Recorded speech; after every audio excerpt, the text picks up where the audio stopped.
On today's episode of Chicago Bears Now, I'm going to take a look at some Bears players, current players that could be holding their breath during the NFL draft. Could their spot be taken? Could their role be diminished based on the Bears and who they may or may not draft? We will discuss that here on today's show. Be sure to subscribe and join us. We're going to run it back. We owe you guys a fan-led mock draft today, 4 o'clock Central Time. We were having some internet issues last time, so we're going to run that back this afternoon and, of course, have some more content as well. So subscribe, join us, and be sure to be there for that. Okay. Are these players going to be holding their breath? I definitely think one guy that could be is Tyreek Stevenson entering the final year of his rookie contract. It's already a big year coming up, and the Bears, if the right guy is sitting there in the first, second, or third round, might just opt to take that guy, which could ultimately turn Tyreek Stevenson into a backup. I mean, last year he was kind of a hybrid starter backup with the whole Deshaun Wright situation. Obviously, Jalen Johnson being out for a while allowed him to play, but once Jalen came back, he was kind of a rotation CB3 behind Deshaun Wright. I think clearly if the Bears played a football game today, Stevenson would be the CB2. He'd be your number 2 outside corner. He may have to, fight off some competition in training camp with Terrell Smith and Zay Frazier, but I think he'd be a heavy favorite to start. But if the Bears draft really any of these guys, I would say, these are my top 10 cornerback prospects, I would say at minimum there's going to be competition. And certainly if they spend a first-round pick on a guy, a Colton Hood, a Chris Johnson, I would say that player then would become the favorite to start over Tyreek Stevenson. And I do think there's a decent chance the Bears draft an outside corner at some point, regardless of how they feel about Stevenson as a starter this year or not. The bottom line is he's in the final year of his rookie deal. Stevenson, while he's shown some good things, he's been very up and down, clearly has not shown enough to commit to him on an extension. So, and let's also factor this in. When Jalen came back, it's not like he was playing great coming off that injury. Deshaun Wright started to get picked apart. They still weren't playing Tyreek Stevenson much down the stretch. Now, we can debate whether or not that's the right decision, but the bottom line is his play has been very inconsistent. I still think there's a starting cornerback in there. His flashes are really impressive. He makes a lot of plays on the football. I personally would be okay if he was the CB2 this year, as long as you have some good depth and competition behind him. But I do think there's people in that building that say, you know what, like overall, this has not been the consistency and the type of player we were hoping we were getting when we drafted him 3 years ago from a snap-to-snap, game-to-game standpoint. So I wouldn't be shocked if at minimum they added competition there. Okay, Braxton Jones, who somewhat surprisingly chose to re-sign with the Bears to try and rebuild his stock, get healthy, and, if he plays well, maybe get a payday this next offseason. But as we've gotten closer to the draft, there's more and more reason to believe that the Bears are going to try to draft a left tackle at some point. We know they've shown interest in a lot of the first-round guys, to be honest. Caden Proctor had a private dinner with him, it sounded like, after Alabama's pro day. They were watching him up close. Maxi Honachor, top 30, and we're at his pro day. Caleb Lomu they just brought in for a top 30 visit as well. To me, that tells me they're interested in going offensive tackle potentially as high as the first round. So if you draft a Caden Proctor or Caleb Lomu, you're not just going to give that guy the job, but the goal in the building is probably for that guy to start, right? Now, Ben Johnson, the staff, they're very keen on competition. They did not hesitate to play undrafted Theo Benedict last year, so they'll put the best guy out there. But if you're Braxton Jones, I think you're looking to at least dodge that bullet in round 1. Now, if they draft a tackle second, third round, I would say Braxton Jones would be the clear favorite, at least heading into camp, and I think he's the favorite right now. But they draft a guy in the first round, which I do think there's a decent chance could happen based on BPA and just wanting to add someone there and not being sure about Ozzy's future, then I think that's a possibility. And at minimum, I think they want competition. I don't think they view Braxton Jones, Jedrick Wills, and Theo Benedict as like viable enough. Like they would like to add someone to that mix. At least that's the feeling I get. So we'll have to wait and see how that plays out. But Braxton Jones is probably like, hey, like I play well this year, I can get paid. But if they draft someone that could beat him out, then he's kind of stuck in the same spot where he's probably a backup at some point this year. Okay, who will be the Bears starting left tackle in 2026? I think if you if you put some odds out right now, Braxton would be the favorite, but you draft someone in the first round, that certainly changes a lot. Okay, TJ Edwards, the veteran linebacker who has 2 years left on his deal after signing that 2-year extension before last season. I think if the Bears could take that back, they would, but they can't. He's also coming off a fractured fibula that he's rehabbing. Sounds like he should be ready, at least by training camp, maybe for some of the later OTAs as well. The problem is, even if he's ready, is TJ Edwards, while he's a solid player against the run, he's not great in coverage anymore, and he doesn't really fit where the Bears are trying to go, which is adding speed, explosiveness, the ability to cover ground in their back seven, especially at that linebacker spot. That's why they brought in Devin Bush, one of the more athletic linebackers in the league. That's why they brought back DeMarco Jackson, a guy who showed a lot when he got opportunities last year. I think those two guys plus a draft pick, that could be your linebacker core. You brought back Jack Sanborn as a depth piece. You still have Ruben Hippolyte and Noah Sewell. Sewell obviously coming off the Achilles, but you've got some decent depth. If they add a guy in the first 2 days that they feel like at worst could be an LB3 as a rookie, then TJ Edwards becomes pretty expendable at that point, because your primary two linebackers could be Devin Bush and a high draft pick, or Devin Bush, DeMarco Jackson, with a draft pick being your third guy. Obviously, you're not going to get Arvell Reese or Sonny Styles, but what if they love Jacob Rodriguez and get him?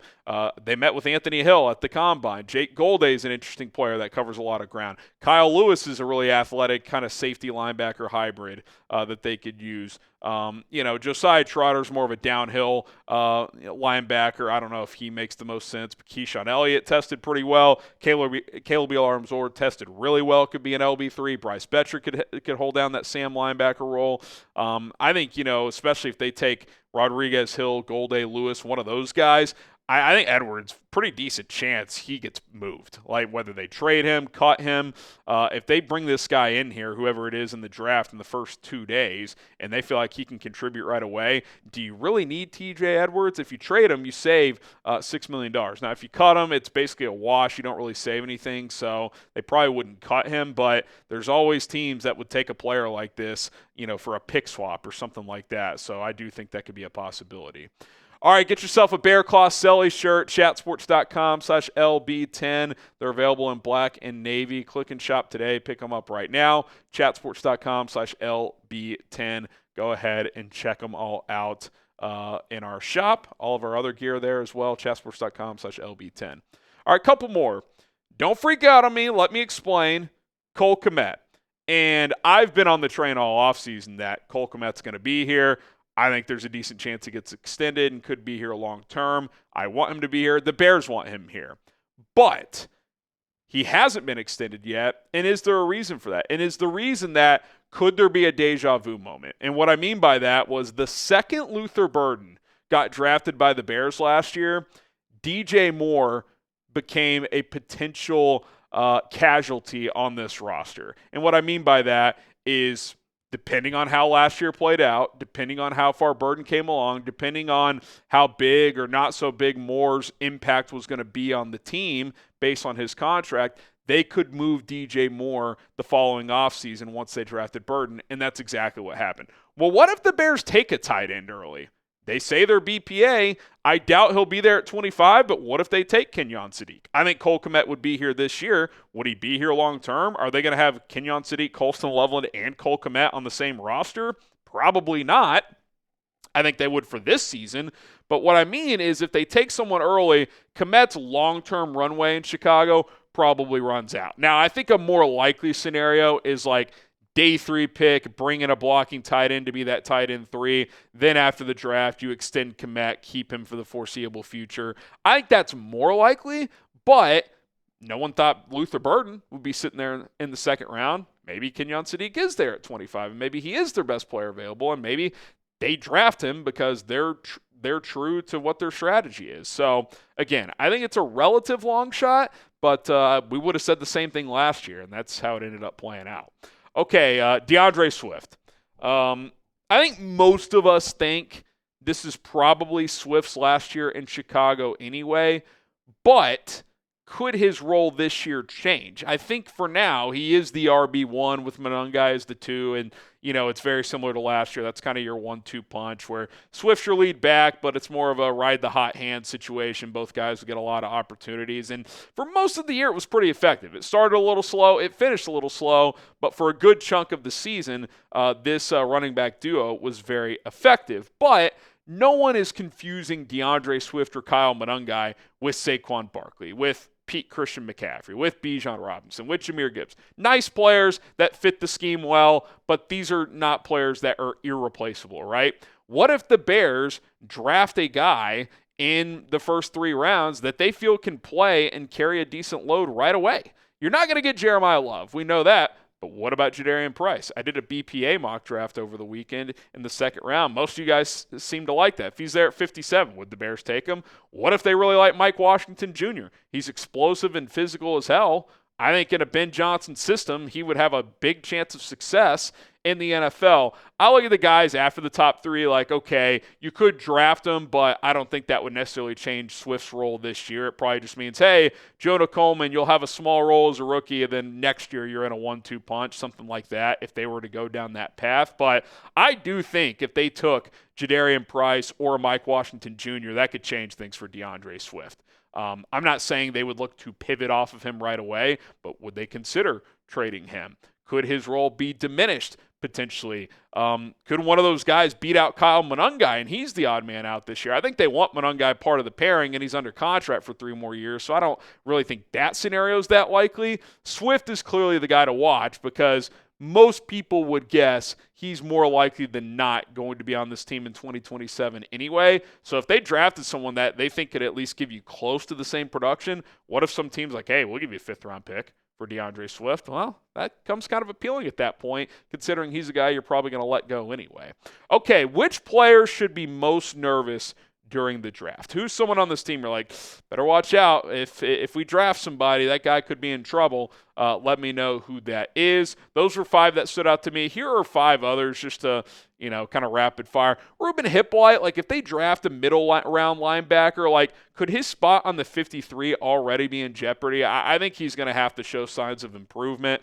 Terrell Smith was falling behind last year anyway. Nashawn Wright had already surpassed him before the ACL. I think there are questions if he's a Dennis Allen scheme fit. If they draft a corner, could that push him far enough in the pecking order coming off that ACL where he could be a cut candidate? Javon Dexter's going to be on this team barring a surprise or barring like a trade for Dexter Lawrence. But could his chances of getting an extension and staying here long term be impacted if they take a defensive tackle early? Certainly. And I don't love this defensive tackle draft, but if the Bears take one, that would certainly be a possibility. Roschon Johnson, I think he's already going to have his spot in jeopardy. If they draft it back, I think his chances of making this team plummet. And then Jahdae Walker, who I'm a big fan of, I think could be the wide receiver 3 on this team, or at least 4 based on what you currently have with Khalif Raymond coming in behind Luther Burden and Rome Odunze. Him and Jahdae Walker probably jockeying for that wide receiver 3 spot. But what if there's a guy they love in the 2nd round, 3rd round, and they bring him in here?